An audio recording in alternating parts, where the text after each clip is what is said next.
عرفان صاحب خوش آمدید. بہت شکریہ آپ کی تشریف آوری کا. یہ کیسی بھوک ہے؟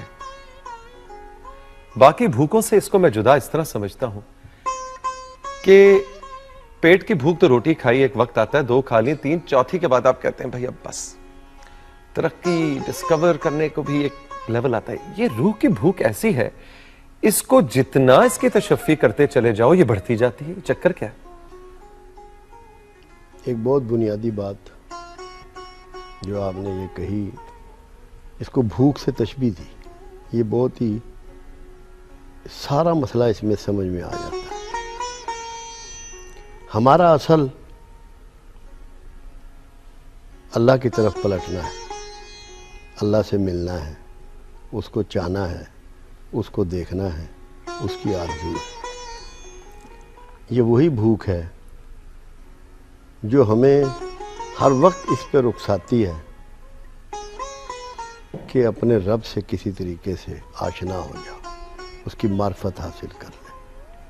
خود رسول اللہ صلی اللہ علیہ وسلم سے ایک بات پوچھی گئی کہ یا رسول اللہ صلی اللہ علیہ وسلم، کیا اللہ کہیں سماتا ہے؟ فرمایا کہیں نہیں.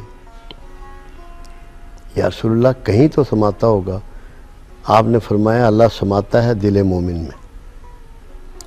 تو جب یہ آرزو ہمارے اندر جنم لے لے اور یہ تڑپ ہمارے اندر بڑھ جائے کہ رب میرا میرے اندر سما جائے، اور یہ اینڈ لیس سفر ہے، اس سفر کی انتہا نہیں، اس کا جاری رہنا ہی اصل چیز ہے. اور یہ وہ بھوک ہے کہ جتنا آپ اس کے قریب ہوں گے اتنا بڑھتی چلی جائے گی. ایسا ہوتا ہے. اور یہی محبت کا بنیادی اصول ہے کہ جس میں آپ جدائی کا تصور بھی نہیں کر سکتے. ایسے میں دیکھتا ہوں عرفان صاحب کہ وہ لوگ جو کہ اپنے رب سے قرب اختیار کرنے کے لیے، اور جیسے آپ نے فرمایا کہ اصل سفر جو ہے کہ ہم نے اپنے رب سے ملاقات اور رب سے مل، ایسے میں پھر وہ دنیاوی طرز زندگی کو بالکل بھول جاتے ہیں. کیا یہ ضروری ہے، یا آپ سمجھتے ہیں کہ ایک اچھی گاڑی ہونا، ایک اچھا بنگلہ ہونا، بیٹی کی بہت اچھے طریقے سے شادی کرنے کے وسائل ہونا، یہ جو خواہشات ہیں جن کو عام طور پہ ہم دنیاوی خواہشات کہتے ہیں، ان کا دل میں آ جانا کیا رب سے دوری ہے؟ ہرگز نہیں. یہ بڑا عام جو غلط الخیال، عام ایسا یہ خیال ہے جو بالکل غلط ہے. بات یہ ہے، سب سے پہلے یہ دیکھنا ہے کہ اللہ سب سے زیادہ مقرب کس کا ہوا؟ رسول اللہ صلی اللہ علیہ وسلم کا. اور کتنی نارمل زندگی میرے آقا نے گزاری. حکومت بھی کی، معاملات بھی کیے، تجارت بھی کی، بچیاں بھی بیاہیں، اپنی شادیاں بھی کی، سارے کام انجام دیے.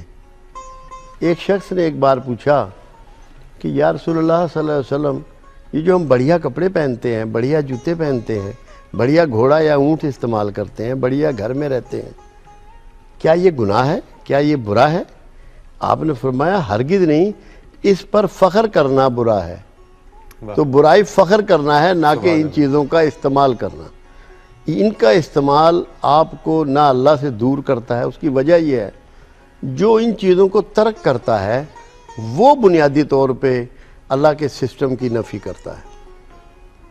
اس لیے کہ یہ ساری نعمتیں اس نے ہمیں عطا کی ہیں انجوائے کرنے کے لیے، اس کا شکر ادا کرنا. زبان کو اس نے لذت چکھنے سے آشنا کیا، کانوں کو خوبصورت آوازیں سننے سے آشنا کیا، آپ کی آنکھوں کو نظارے دیکھنے سے آشنا کیا. اگر آپ ان کو یوٹیلائز نہیں کر رہے تو اللہ کے ناشکرے پن کا شکار ہو جاتے ہیں. تو پیسہ بری چیز نہیں؟ کوئی بری چیز نہیں ہے. غلط طریقے سے استعمال، اس کا غلط استعمال برا ہے. یہ بالکل ایسا ہی ہے. یا غلط طریقے سے کمایا ہوا برا ہے؟ جی ہاں، غلط طریقے سے حاصل کیا ہوا اور غلط طریقے سے استعمال.